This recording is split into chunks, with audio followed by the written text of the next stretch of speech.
I'll bring up the hot mic issue, but the only reason I want to bring it up is because I want to know how your life changed afterwards. Because you were, 6 weeks, I think, from 4 weeks. retirement. So, Yeah, 4 weeks. 4 weeks, and like I just know of stuff like it would really have bothered me mentally to try and recover from that. And I know, just like, can you take us through what it was like for Yeah, you yeah, no, for sure, after the for incident? sure. Yeah, no, that night it happened. I didn't even realize what I had said, and then after the game, because it had on me there that I wanted to get a effing penalty against Nashville, and my verbiage just came out wrong because I think I was embarrassed because I made this call and I knew it wasn't a good penalty because I saw the replay and I was working with a veteran, Kelly Sutherland, and not only were we really good friends, but I really respected his ability, what he had accomplished in the game and gold medals in Sochi and multiple Stanley Cup finals. So I was embarrassed that I would make this call because it wasn't normally what I would do.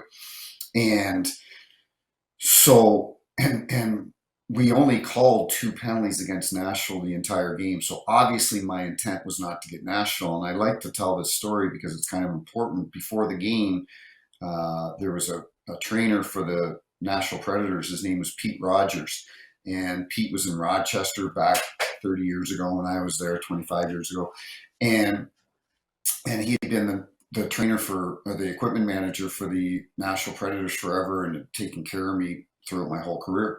So that afternoon, I went and bought a bottle of Caymus wine and took it down to his room and sat in the room. And Yossi's coming in, all the players, and we're just in the office and having a coffee. And Todd Richards is in there, and good to see him back because I know he had a heart attack a few weeks ago, but he's back on the bench, so that's good.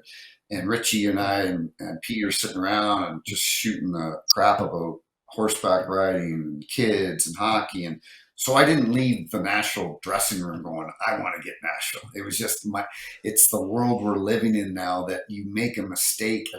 Like I said to somebody wants me to get into public speaking. And imagine, I said, you've built your a reputation up for 23 years throughout the Yeah. world, but really in North America and in my adopted hometown of St. Louis. And it was a 2 second audio clip. It completely wiped it all away. And I go, that's pretty powerful stuff. And like I said to somebody, it's not like I got a DUI. It's not like I got charged with domestic abuse. It's not like I used a racial slur. Some things that you may never recover from. This was a 2 second clip that I just said the wrong thing on the ice. So Yep.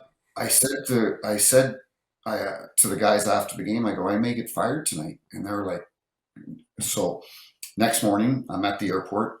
I was supposed to go to Dallas. I knew I'd been taken off that game already, so I was at the airport in Nashville. And Stephen Walken called up at 7:30 in the morning and said, "You've worked your last game in the National Hockey League." And it was March 24th. My final game was April 24th.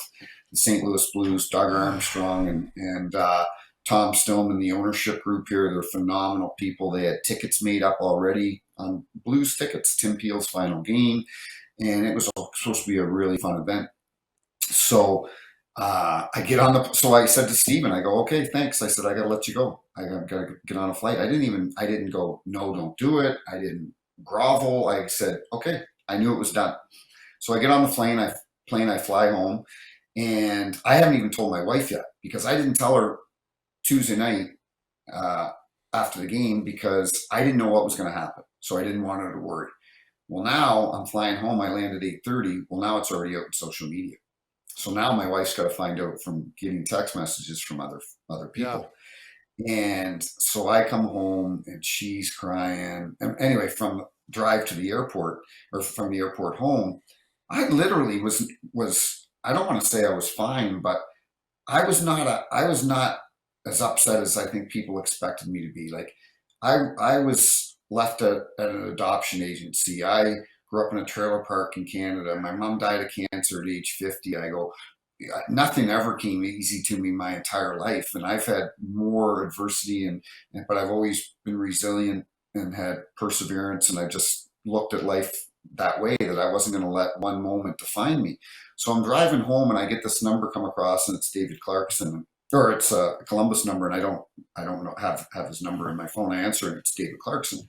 Well, David Clarkson hated referees.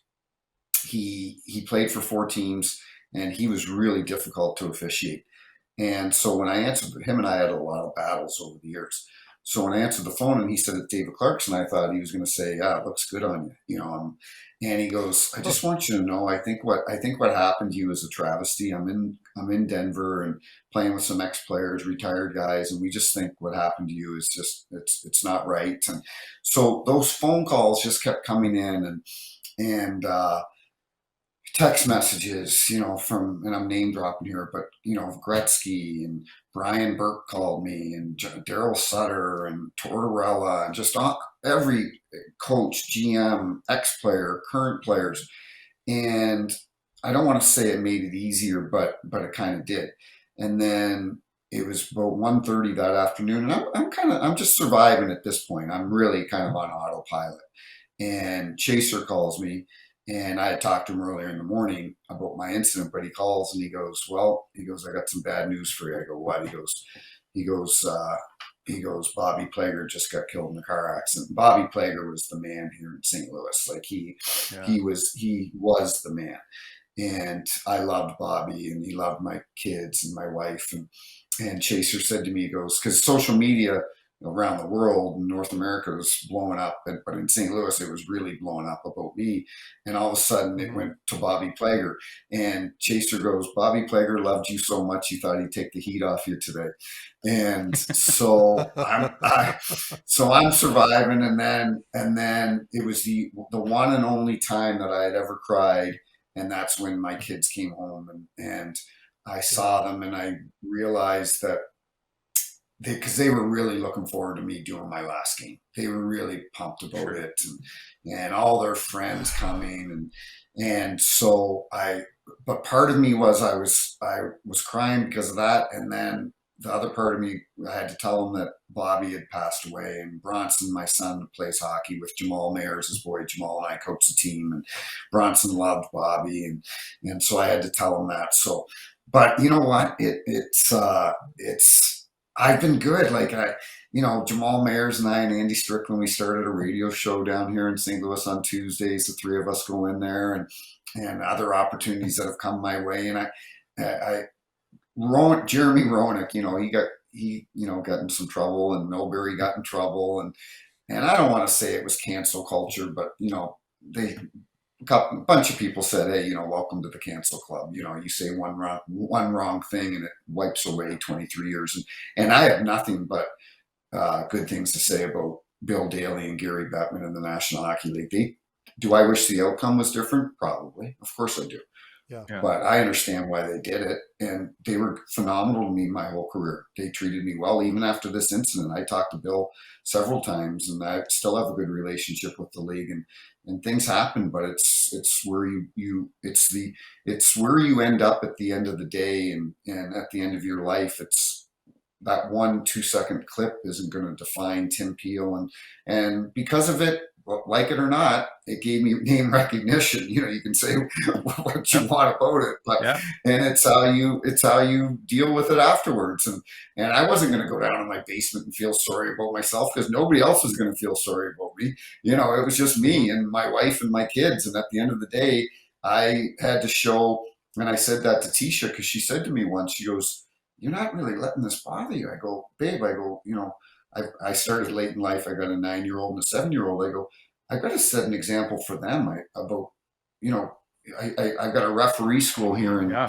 in uh, in St. Louis, and I gave this talk at my camp, and one of the moms came up to me a couple days later, and she goes, "I wish your camp was a week long." And I go, "Why is that?" And she goes, "Because my kid comes home, and he goes, the life." She said, "The life lessons that you're teaching them." And because I told these kids at camp, I said, "Life's pretty." They're 14 to 21. They go, "Life's pretty good right now. Probably got a girlfriend. You're in high school. Mom and dad bought you a car. You're having fun." I go, "But guess what? Life's gonna suck sometimes. You're gonna get kicked in the what." But I said, and it's Yep. gonna happen. It's gonna happen to you. But it's how you deal with it, and it's how you come out on the other side.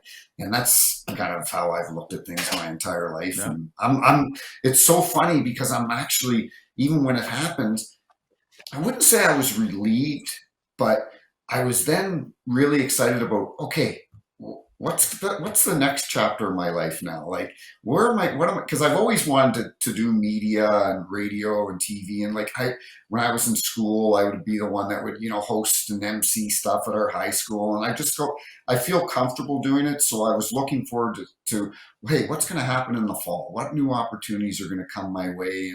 And that's what I'm excited about now.